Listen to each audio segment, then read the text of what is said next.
Is it started? Yep. Hi. Hi. Welcome back to my channel.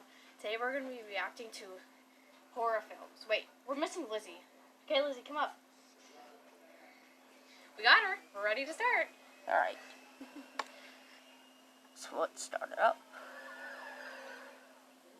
The line between scary and too scary is a subjective experience, and when it comes to horror movies, a pretty big statement to be banding around. Well, fear not those that laugh in the face of zombie redneck torture families and, of course, mermen. For these are the films that are just too scary to get through unless you're hard as nails. With endings that make it all the more difficult to resist the urge to slam the power button off with all the force you can muster, get your hands up in front of your face, the light switch primed and ready, and some nice cat videos. Wait, sorry, there's a white strip at the top. I missed in the With camera. that in mind, I'm Ash from What Culture, and these are 10 horror films too scary to finish. 10. The Exorcist. Honestly, this one's just a given at any point when it comes to these sorts of lists, so let's just get it out of the way. The Exorcist is still the bar to beat, even 45 years after its first absolutely terrifying release, and remains just as horrible to watch now as it did back then too. Telling the story of a young girl that starts acting strangely, and no, I don't mean teenage tantrums, but speaking in tongues and fucking levitating of all things. Her mother rightly seeks medical help before enlisting the aid of a priest. Featuring some of the gnarliest practical film effects that still stand up incredibly today, The Exorcist is both an excellently made film with a gripping story and a bloody terrifying watch. Now, don't go playing with any Ouija boards. They're playing with the Ouija board. board. Told enough. Stop playing 9. with the Ouija The Descent. board. One of British horror's best outputs, The Descent is the story of a group of female outdoors types getting trapped in an unknown cave system while out for a trip to rekindle their friendship. Right with mental as well as physical turmoil deep underground, the women discover that the caves have been left alone for a reason. Namely, there's a bunch of horrible pasty monsters out to eat anyone that stumbles through their territory. It's like me in my bedroom. One jump scare in particular that introduces the group situation is probably up there as one of the scariest unexpected moments in a movie. Enough to bash the power button quicker than you can say, now that's enough of that, please, thank you. 8. Veronica. Dubbed by Netflix as its scariest movie ever, and now ranked in the top 10 of films viewers turn off before finishing for being too frightening, Veronica created quite the hype on release and continues to do so. Telling the tale of yet another young girl haunted by something dark after playing with a Ouija board. I thought I said to stop this, guys. Veronica isn't by any stretch of the imagination a new story, but it is one that's told by Paco Plaza, which makes all the difference. Where do we know this name from? Well, Plaza is the guy behind infamous Spanish horror movie Wreck, Veronica functioning as his latest original story since the found footage trilogy that finished in 2012.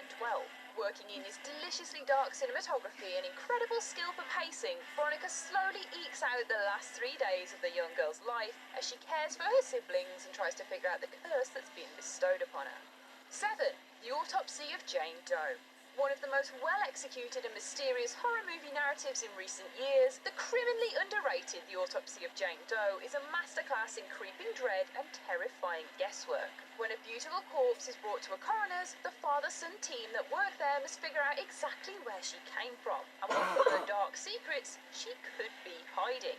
It's a simple premise and one that could easily veer into hammy overindulgence with a mortuary setting full of corpses and a room designed for cutting bodies open. But it never takes one step that could be perceived as too much. Relying on noises, subtle hints, facial expression, and environment-bending events as the story unfolds, director Andre Ovredal, the man behind Troll Hunter no less, makes something that's genuinely a bit uncomfortable to watch. 6. The Fly.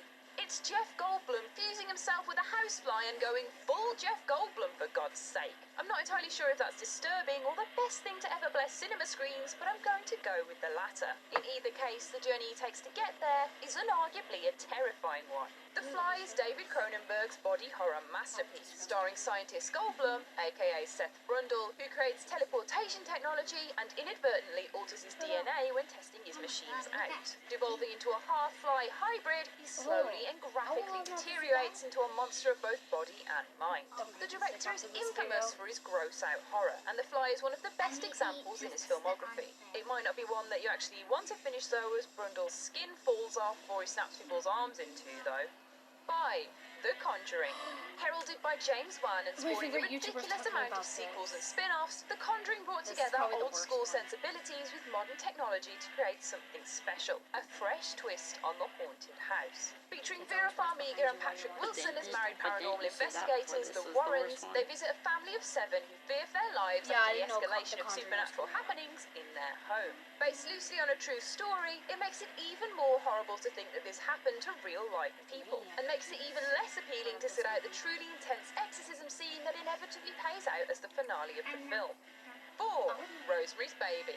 Another horror cinema classic and expertly executed exercise in paranoia, Rosemary's Baby has long held a spot in the hearts of lovers of all things spooky, skulking through its narrative slowly and surely until reaching an incredible climax. With Mia Farrow turning in one of the best performances of her career, is at the very least a convincing enough example of why you should never have a child. Devil worshippers or not, getting pregnant is just not a good idea. Tragically, director Roman Polanski actually suffered from a similar situation to his film, losing his pregnant wife to Charles Manson's cult followers in the 60s, making the film just that bit more unbearable to watch.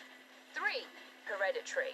The most recent addition to the horror oeuvre, it was almost a DFS sale guarantee that the production studio A24 were going to knock it out of the park with any of their spooky releases, and Hereditary proves that prophecy entirely right. Toni Collette is a harried mother trying to figure out a dark secret tied to her family, and trust me, it's dark. Really dark. Darker than Jules' search history dark. Transforming at breakneck speed from a film slowly being brought to the boil to a scalding hot mess of nasty visuals and frightening mythology best left forgotten, Hereditary plays out as the worst kind of family gift, making those hand-knitted jumpers from your granny look positively fashionable in comparison. It's best watched with very little information, as even the trailers themselves don't give the game away for once, but you'll be braver than most for sitting this one through to the end. 2. Audition. Infamous for its violent undertones, or rather overtones to be fair, Audition is the nasty little Japanese horror film that has become a fan favourite since its release. When widower Aoyama decides to start dating again, he sets up a fake production with his friend to be able to screen potential women for dates, thinking they're going for a film part. A mysterious, withdrawn woman named Asami attends, and Aoyama becomes interested, blossoming a budding relationship between the pair. It all sounds lovely and nice, right? Wrong. Asami has a dark past that is coming crashing into the widower's present, and the results are completely terrifying. There's a reason this film inspired movies such as Hostel and Saw, and coined the term torture porn. 1. The Witch. Another film proving A24 is the king of all things fucked up. The Witch epitomizes all the films on this list for being the most carefully considered, yet still horrifying movie of them all. Whilst it can divide audiences either way for its oldie English dialogue and collecting of all its eggs until the final act, it's so cleverly played out that the ending will have you flipping off your TV from the sheer wrecking of your nerves. A family living in 1600s America soon begins to come unraveled when their youngest son goes missing. The other children accuse their sister of witchcraft. But is there actually something supernatural going on, or is paranoia set to send them on a downward spiral? Only time will tell, my guys, and it's an hour and a half that will leave you wishing you never got to the end of it. Video, and that's also going to be the end of the video of this. So if you want us to do another of this